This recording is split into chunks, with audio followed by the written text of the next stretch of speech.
سي مصطفى، انا غادي نهضر عندي ثلاثه ديال النقاط وغادي نختصر. النقطه الاولى هو المسؤوليه ديالنا حنا كابطال رياضيين اللي لعبوا في الهو نيفو، اللي كيتاح لهم فرص في منابر اعلاميه، مثلا فاطمه الزهراء ولا يسرى ولا عز الدين ولا جميع، ولا سي عبد النور، انا جميع الرياضيين اللي عندهم يكون لهم لقاءات في منابر اعلاميه، حنا كنتحملوا المسؤوليه. خصنا نهضروا على هذا الواقع ديال الاعاقه في المغرب، لان حنا اللي كيهمنا الامر بالدرجه الاولى. النقطه الثانيه هي كما قال سي عز الدين، الدور ديال الاعلام عنده واحد الدور مهم، واحد الدور كبير، والدوله كتحمل جزء من المسؤوليه، مش جزء من المسؤوليه، جزء من المسؤوليه كبير، جزء من المسؤوليه اللي هو كبير في هذا الشيء اللي كيوقع ديال اكسيتيرا. دونك علاش الدوله مثلا القنوات، الشركه الوطنيه لاداره التلفازه ولا جميع القنوات سواء الخاصه ولا العموميه، كاين عندهم دفتر تحملات. السي مصطفى، كاين ولا ما كايناش؟ كيكون دفتر تحملات. دونك هذاك الدفتر ديال التحملات خص الدوله تفرض فيه برامج تلفازيه، سواء في الراديو ولا في التلفازه. البرامج ما يجيبوناش الحالات اللي نلقاوها في الزنقه ولا نلقاوها في متشرده، لا، يجيبوا لنا الحالات اللي واصلين، اللي يعطيو واحد المثال دوك الناس المواطنين العاديين باش يشوفوا، ماشي ديما كتخاض النظره ديال ان هذا متشرد معاق سميتو هذا، لا.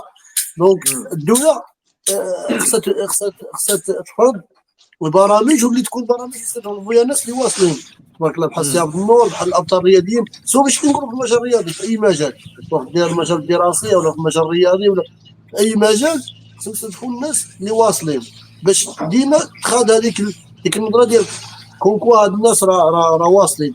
كاين واحد الفئه اخرى، الفئه كبيره اللي يمكن ما قراتش، ويمكن ما مارستش الرياضه، ويمكن ما تنسقاتش وما ساعدهاش الحظ باش تمشي وتمارس الرياضه او لا تقرا او لا توصل لواحد المراتب كبيره. هاد الناس هادو يمكن تظلموا بطريقه ما، ويمكن الظروف العائليه ديالهم ما خلاتهمش يوصلوا. مي الدوله خصها تدير واحد البرامج اللي تستضيف فيهم الناس اللي واصلين، باش هاد الناس يعطيو واحد ليكزومبل على هاد الناس هادو، باش المواطن يولي يشوف واحد الشوفه عاديه. هذه من جهه. من جهه واحده اخرى، بالنسبه للولوجيات، الدوله كتحمل المسؤوليه الكامله. الولوجيه ديال الاداره ولا في اي في الملاعب ديال التدريب ديال الرياضيين، اللي الدوله هي اللي مسؤوله على المواطنين. دونك هي اللي خصها توفر له هذه الفئه من المواطنين، خصها توفر له جميع الظروف، سواء كان في الادارات او لا في الدراسه ولا في التطبيب ولا في جميع المجالات. دونك الدوله كتحمل المسؤوليه الكامله في هذا الشيء. كحق من الحقوق سي حسام، اسمح لي لا قاطعتك، كحق من الحقوق ماشي كديرها فافور، لان دابا اي مواطن ولا اي اسره يمكن لها تلتجا للقضاء لانه سي ان دغوا حق.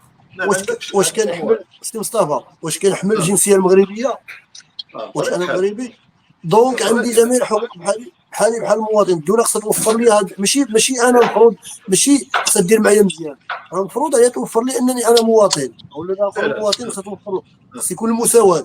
اذا كان المساواه في حاجه، لا بليبار ديال المسائل ما عندناش فيهم مساواه. اذا درنا مساواه في حاجه واحده ولا بجوج، هذا خصنا يكون امتيازات زعما خص تكون مساواه في كل شيء اون جينيرال، ماشي في حاجه ولا باقي لا.